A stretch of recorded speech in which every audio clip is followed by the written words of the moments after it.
All right, well, let's start this off with just tell me, first off, introduce, yourself, where you're at, what you're studying, and kind of a little bit about your journey. I read an article on your LinkedIn that told a little bit about your journey, but I'd rather, you just mention it here of like how you got into entrepreneurship. Yeah, so hi, my name is Kia. I recently graduated actually from college. So I graduated about a month ago from the University of Hawaii and I majored in finance. How I got it started in entrepreneurship, I feel like I always wanted to be an entrepreneur, and investing was something that I took interest in since high school. So somehow magically, I think I just got really lucky where I found something that really pieced my passion and interest together. So I learned about venture capital when I was, I think, sophomore in college towards the end.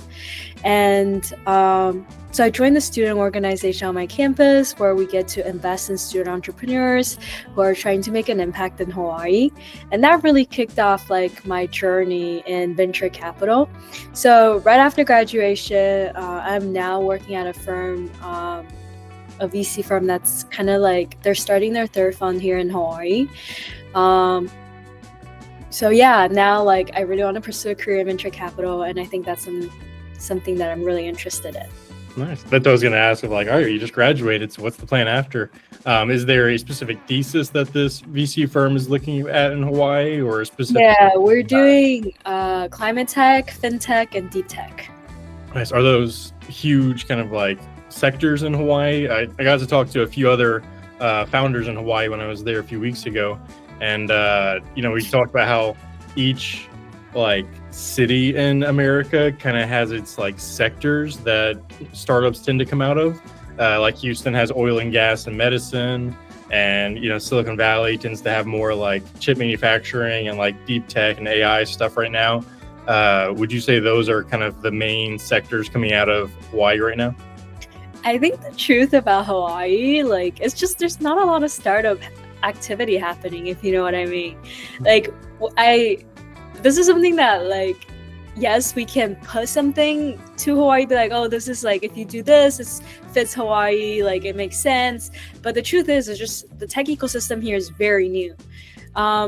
But in comparison, I think something that does make a lot of sense for Hawaii, I would say climate tech, because it is very, very have that consciousness of sustainability, and people are willing to spend more money to have a bigger impact in terms of climate.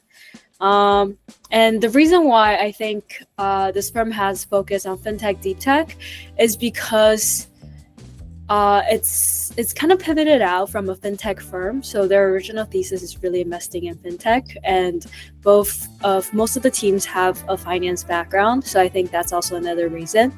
But Hawaii, it's I know you talked to Jason, and he does like ed tech. It's Hawaii. What did you guys say for Hawaii? Did you guys give Hawaii like a?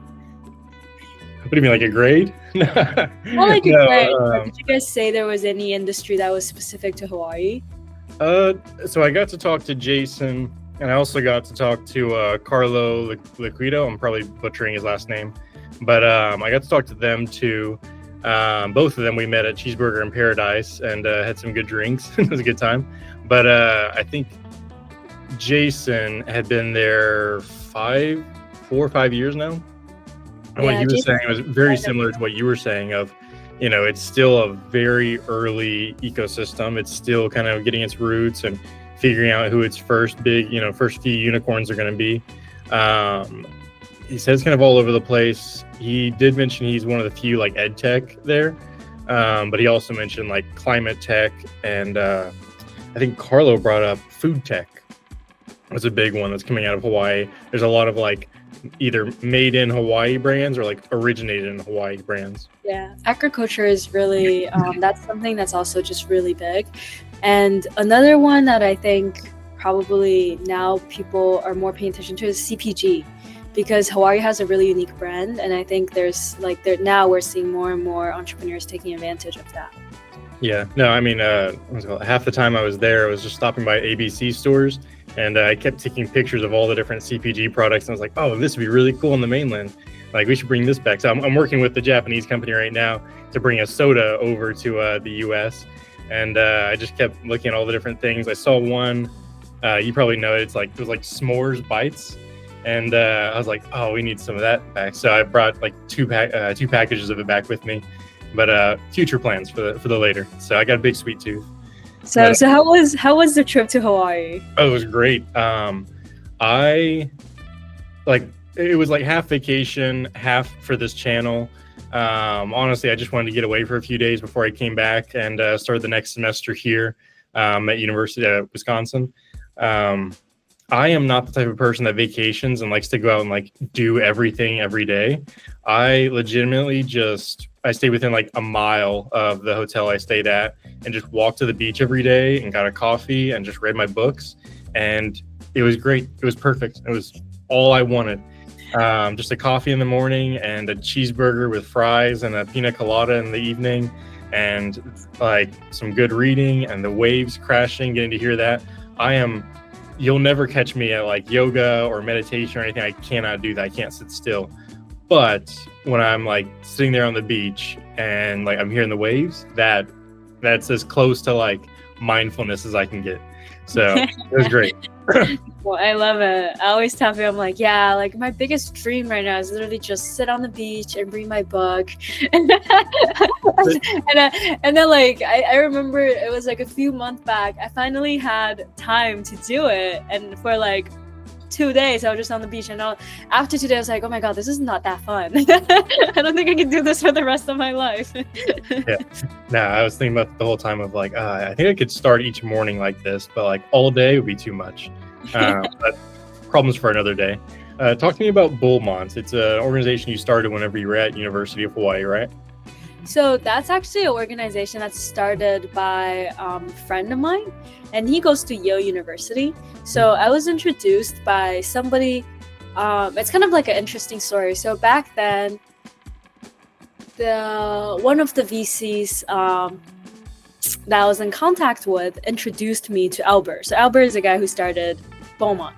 And he was previously an intern for this guy, and he was like, oh, one of my students just started this thing, you should go join him and help him out. So Beaumont has a really interesting model. Beaumont is we say we're like the largest venture studio, and we write 10K angel checks for student. Are you a student? No. I'm kind of third party here. Okay. I work for Generator. So we run startup accelerators all over the world. I run the accelerator program here on campus for students. So okay. I work with the students, but I'm not a student at all. And for a lot of the student funds, you probably, I don't know about the way you guys are structured, but it's normally like affiliated with the university, and it's like a donation-based funding. But then for Beaumont, we actually just raised our own LPs. We got a 100K check to just deploy. And then now we're trying to shift to a new model, actually, where we're trying to raise a larger sum. We're looking at somewhere around, it's still relatively small for a venture fund, but we're looking in like a few millions. Yeah. But Beaumont it's very unique in a way. It's definitely a startup because it's actually set up like as a C Corp. So it's not traditional way of how a fund will be structured. So now we have around 70 different venture partners, and we have 4 different regions. And so I run the West division, and we have monthly meetings where we go through this like process of how we go from venture partners, essentially are just scouts, go, and then we get to the second meeting, and then we do the IC memo, and then finally we bring it to the investment committee discussion, which we actually literally had this morning. So yeah, there's some pretty interesting things happening. Are there any specific ones that you're kind of excited about or you're able to talk about? I don't want to break any NDAs or anything. Yeah, so one of the companies, which you can also find them like on our website, but one of them in particularly I think I'm really interested in, they're called Network Ocean, and essentially they're building like data centers underwater. And after we invested in them, we were like one of the first few checks in. After that, they got accepted into IC, and now they have like 2,048 H100s, which that's worth a ton of money. And they're doing some really exciting things. I'm assuming they're doing it underwater to help with the cooling problems that different data storage places have. Yeah.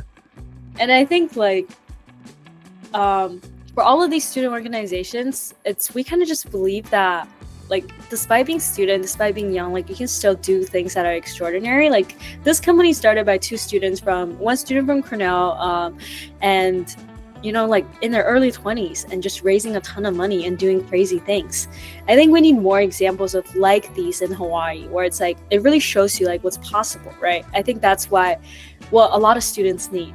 They don't have that source of inspiration to know what they are capable of, so they're afraid to dream big enough. Mm-hmm. Sometimes you don't really know until you actually like try it out. Yeah, no, I completely agree. One of the every Friday we'll have our classes here. It's for the accelerator program. Most of the week is just like one-on-one meetings in my office here, and then Fridays we all meet together and have like a class. We'll have a guest speaker or something. But one of the weeks we were talking about MVPs and like how to build your MVP. And I like what one of my colleagues talked about. It's like your MVP should be like duct tape and bubble gum. Like it should be just barely hanging on, but like get it out there and get talking to your customers. But I think showing them examples of startups like Uber, like Facebook, like big ones that are like huge, multi-billion-dollar unicorns now, but showing where they started, what their MVP was and what they put out. I think that helped a lot of the students to see like, oh, wait a minute, like I'm exactly where I need to be right now to get my product out there and start talking to customers and getting feedback, instead of the usual, like, I think half of them probably most people, even adults, get analysis paralysis and just want to analyze every little detail and put out something perfect before anybody sees it. Or honestly, they just failure to launch at the end of the day of like they just spend all their time and money building something, and then usually somebody else already solves the problem because they were willing to put out an ugly product first and get feedback on it. So I think you're completely right there, that especially when it comes to working with students, I think it's very easy for them to think like, well, my product isn't good enough, or I need to keep working on it. It's like, no, just get it out there. Yeah. Or talking to customers. Yeah, for students, it's really about empowerment, right? I think that's something that I think it's very, very crucial, especially early stage. Because a lot of times, especially when it comes to starting a company, it's not a linear journey. And I think failure is just one of the best things you can experience as a student. I think also another part of it is, I think there's a lot of preconceived notion, especially when it comes to education. Whereas the way we think about it is there's too much hand-holding for students, meaning that if you go to class, teachers assign you projects, you have deadline, and there's like criteria of what you need to do to get the best grade. But then in real world, like if you're starting a company, it's not like that. Sometimes you have no clue what's going to happen.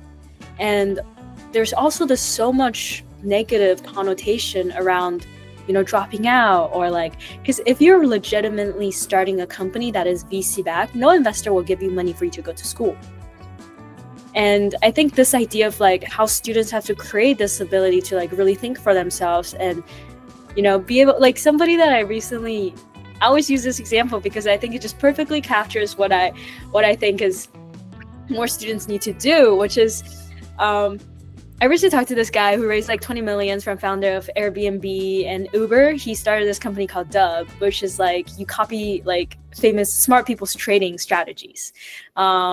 So brilliant idea, doing super well. And I remember when I was pitching him this idea that I had, his initial idea was just oh, how do you get access to the people in Hawaii that you need to get access to? He was how do you get in touch with Larry Ellison? How do you, these are the things immediately, that's just the one thing that goes off in his head. But then for a lot of students, it's how do you develop a way of thinking that can get you to extraordinary results, that exponential curve? Which is hard. I think a lot of times it really requires mentorship and who you're surrounding yourself and the ecosystem. Community, I think, is the number one key. I couldn't agree more. I think it was Tim Ferriss Big fan of his books and podcasts and everything. And before he wrote the 4 Hour Work Week, he would teach those concepts at Stanford it was called Digital Entrepreneurship class. And he said one semester what he did was he laid out a competition between all the students, and it was whoever can get in touch with the most famous person wins a round the world trip, like on me. Like, I'll pay for your ticket wherever you want to go. And he said that first semester, nobody even tried.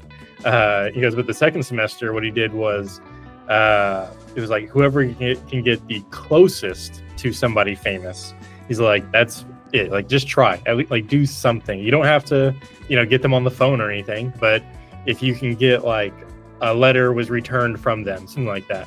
And he said the second semester, like half the students did. One person got sent around the world. So I think you're very right in the empowerment and like just pushing them a little bit to like go do it, and like it's okay if you fail. One thing I tell my students here is like there will never be another time in your life when the stakes are lower. Like if you fail here, that is perfectly fine. Nobody will ever know, and nobody will ever hold it against you. Like you don't even have to put it on your LinkedIn, your resume or anything. You can just, write it off, whatever.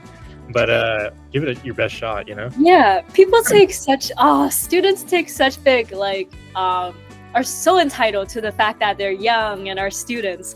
Like I always say, the biggest mistake you can make when you're young are the mistakes you should have made, but you didn't. Because like, that's how you learn. And being a student, like being able to go to an event and be like, hey, I'm a student and I want to learn, and just ask a bunch of questions, people will give you their time of day. Whereas if you're out of school, like when you don't have that student card anymore, it gets hard and you have to work for it. And I think that's just something I just wish more students understand. No, I couldn't agree. I actually tell them almost the exact same line of like, use the I'm a student card.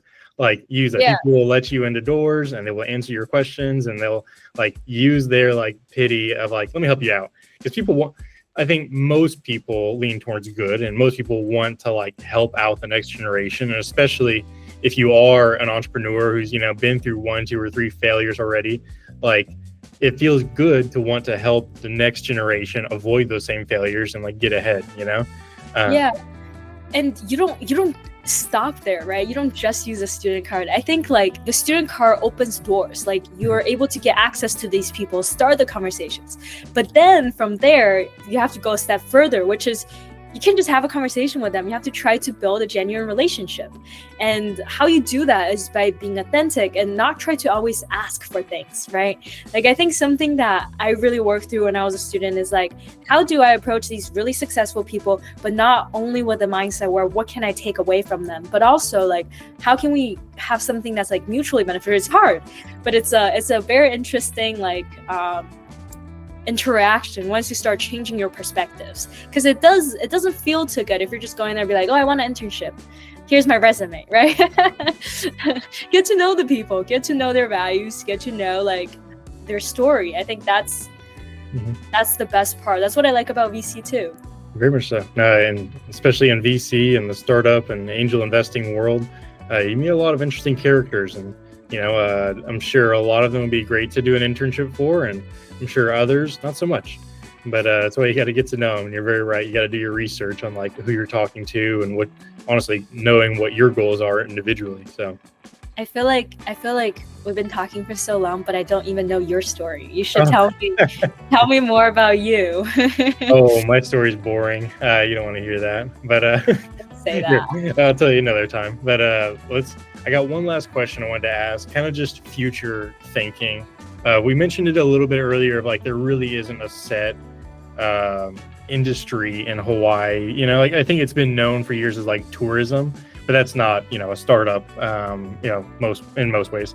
Where do you see kind of the startup ecosystem changing and evolving? And what do you see it evolving into as things go on? I think one aspect that isn't touched on enough, I'll give you some time to think while I just ramble on, but I think one thing that isn't touched on enough is the like location of Hawaii, how it's perfectly in between like Asia and the US mainland, whenever it comes to like trade, whenever it comes to technology passing between.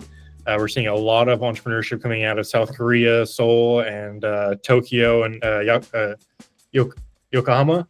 I get Yokohama and Nagoya mixed up. Yokohama is blowing up with startups right now. And even we've talked to somebody from the Philippines a few weeks ago. And then while I was in Hawaii, I had a brief talk with somebody from Singapore. So like there's so much happening in Asia right now. And I think we're going to start seeing more and more of that over the next few years make its way to the mainland. But I think Hawaii is perfectly positioned in the middle to kind of be a, in between, or at least a first stop or a testing grounds before it comes over to the mainland. But that's just me rambling and me talking. I'd like to know, as the professional here, where do you see the startup ecosystem in Hawaii like moving towards, or maybe if you don't see where it's moving, where would you like it to move? By no means I'm a professional, but happy to share like some of the things that I kind of talked to people about and thought about in terms of like the question.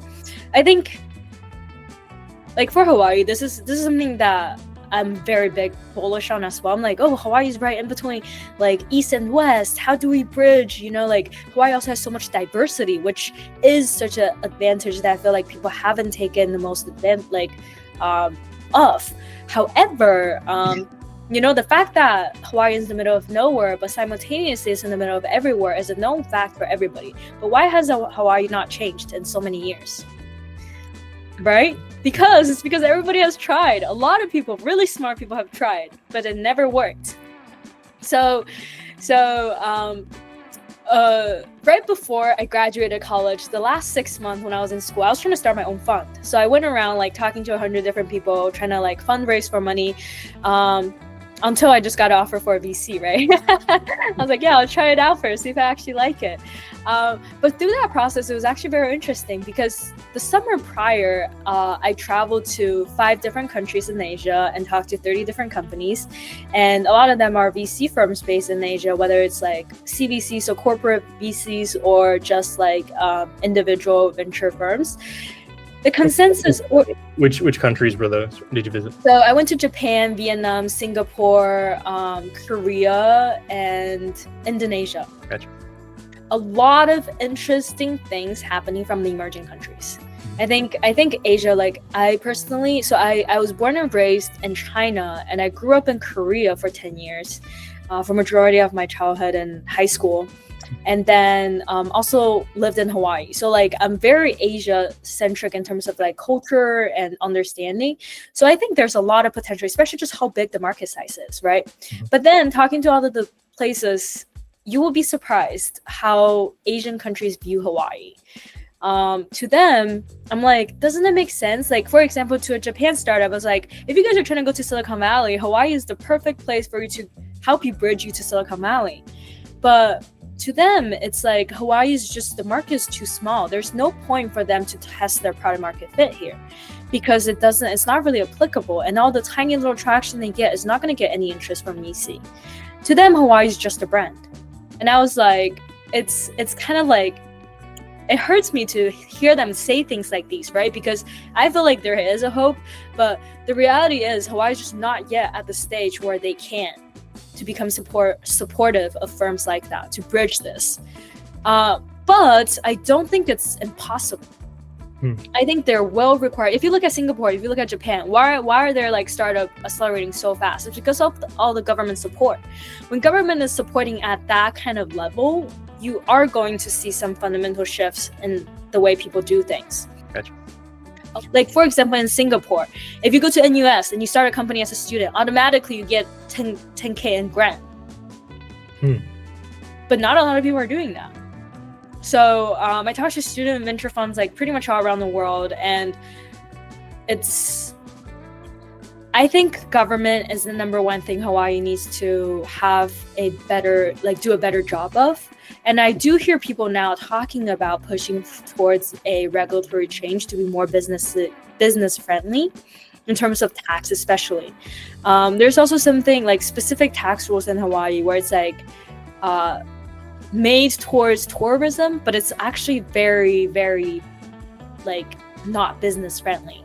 And that is also just like holding the economy back. So yeah, I think Hawaii has hope, and I'm hopeful, but I think it will take a while. Awesome. Well, we'll pause it there for today. I just want to say thank you so much for your time. I really appreciate it. And man, great insights. And I'm excited to see what you do over the next few years and keep up with different investments that you make. So thank you very much. Of course. Thank you. All right.